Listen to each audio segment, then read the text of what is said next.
राजेश कुमार। कांग्रेस नेता के.एन. त्रिपाठी ने राज्य की गठबंधन सरकार को लेकर बड़ा बयान दिया है। इस पर सियासी पारा चढ़ चुका है। उनका कहना है कि जेएमएम और बीजेपी नेताओं की लगातार मुलाकातें गठबंधन सरकार के लिए शुभ संकेत नहीं है। उन्होंने ये भी कहा कि निकाय चुनाव के बाद नई सरकार बन सकती है। के.एन. त्रिपाठी के बयान पर घमासान शुरू हो चुका है।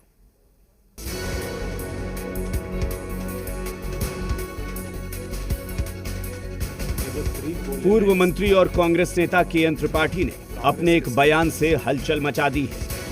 पलामू में जी मीडिया से बातचीत में उन्होंने राज्य की गठबंधन सरकार पर बयान दिया है।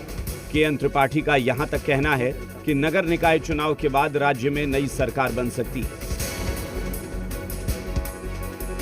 कांग्रेस के समर्थन से झारखंड मुक्ति मोर्चा की सरकार चल रही है, तो बार बार भारतीय जनता पार्टी से बात करना या उसके संपर्क में रहना, सरकार को लेकर के बातें आना, पब्लिक में आना, ये शुभ संकेत नहीं है। इससे मुझे लगता है कि परहेज करना चाहिए उन लोगों को जो इसमें लगे हुए हैं। अंदर खाने क्या सूचना मिल रही है? अब 23 तक हम अभी कुछ नहीं बोलेंगे, अब 23 के बाद बात करेंगे। के.एन. त्रिपाठी के बयान को बीजेपी प्रेशर पॉलिटिक्स बता रही है, जबकि जेएमएम का कहना है कि निकाय चुनाव में वोटों के ध्रुवीकरण के लिए यह बयान दिया गया है। आरजेडी का कहना है कि कांग्रेस को इस बयान को गंभीरता से लेना चाहिए, जबकि कांग्रेस कह रही है कि यह उनकी निजी राय है, पार्टी का इससे लेना देना नहीं है। मैं मानता हूं कि कोई अगर व्यक्ति महत्वपूर्ण पद पर है तो फिर उसका निजी बयान का कोई महत्व नहीं रह जाता है, क्योंकि आप एक दल से ताल्लुक रखते हैं और उसके भावनाओं के अनुरूप आपको अपना बयान को देने की आवश्यकता है। के.एन. त्रिपाठी क्या बोले नहीं बोले तो मैं सुना नहीं न देखा हूँ। आप ही लोग के माध्यम से सुन रहा हूँ कि इस तरह की बात बोले हैं। अगर ऐसा बात बोले हैं तो कांग्रेस के जो आला कमान है, सरकार में उनके मंत्री हैं, उनको बताना चाहिए, उनको सफाई देना चाहिए कि किस परिप्रेक्ष्य में इस तरह की बातें के.एन. त्रिपाठी जी कर रहे हैं। देखिए, जेएमएम और कांग्रेस को जब भी एक दूसरे पे प्रेशर पॉलिटिक्स करना होता है तो सिर्फ बीजेपी ही कॉमन फैक्टर होता है। जेएमएम को भी बीजेपी का डर दिखाती है कांग्रेस, और कांग्रेस को भी जेएमएम बीजेपी का डर दिखाती है। लेकिन जिस तरीके से कांग्रेस को ह्यूमिलिएट करती है जेएमएम, उसके बाद भी ये सत्ता में मान मर्यादा सब कुछ तोड़ दिया है साहब।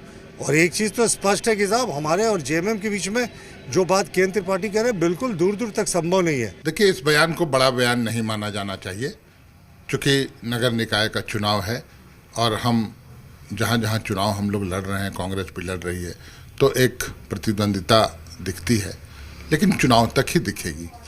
इसलिए इस तरह की तल्ख टिप्पणियाँ, और मैं समझता हूँ पलामू जिले से बिलोंग करते हैं और माननीय पूर्व मंत्री जी की सुपुत्री भी वहाँ से चुनाव लड़ रही हैं, तो वोटों का ध्रुवीकरण करने के लिहाज से इस तरह के बयानबाजी हो रही है। जेएमएम महासचिव मिथिलेश ठाकुर का कहना है कि जेएमएम का गठबंधन कांग्रेस से है, किसी नेता से नहीं।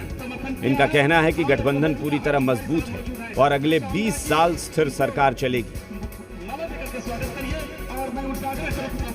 गठबंधन कांग्रेस से है, किसी नेता से नहीं है। अब नेता अपने हित में, अपने स्वार्थ में क्या बयानबाजी करते हैं, इससे गठबंधन को कोई असर नहीं पड़ता है। गठबंधन पूरी तरह से इंटैक्ट है, पूरी तरह से मजबूत है, और गठबंधन की सरकार जो 56 विधायकों के साथ चल रही है, और ये लोगों को पच नहीं रहा है, ये तरह तरह के का विवाद पैदा कर रहे हैं। गठबंधन का हमारा जो शीर्ष नेतृत्व है वो हमेशा एक दूसरे के साथ संवाद कायम करके रखता है। के.एन. त्रिपाठी के बयान के पीछे मंशा जो भी हो, लेकिन इसने अटकलों का बाजार फिर से गर्म कर दिया है। ब्यूरो रिपोर्ट, जी मीडिया, रांची। भारतीय जनता पार्टी से बात करना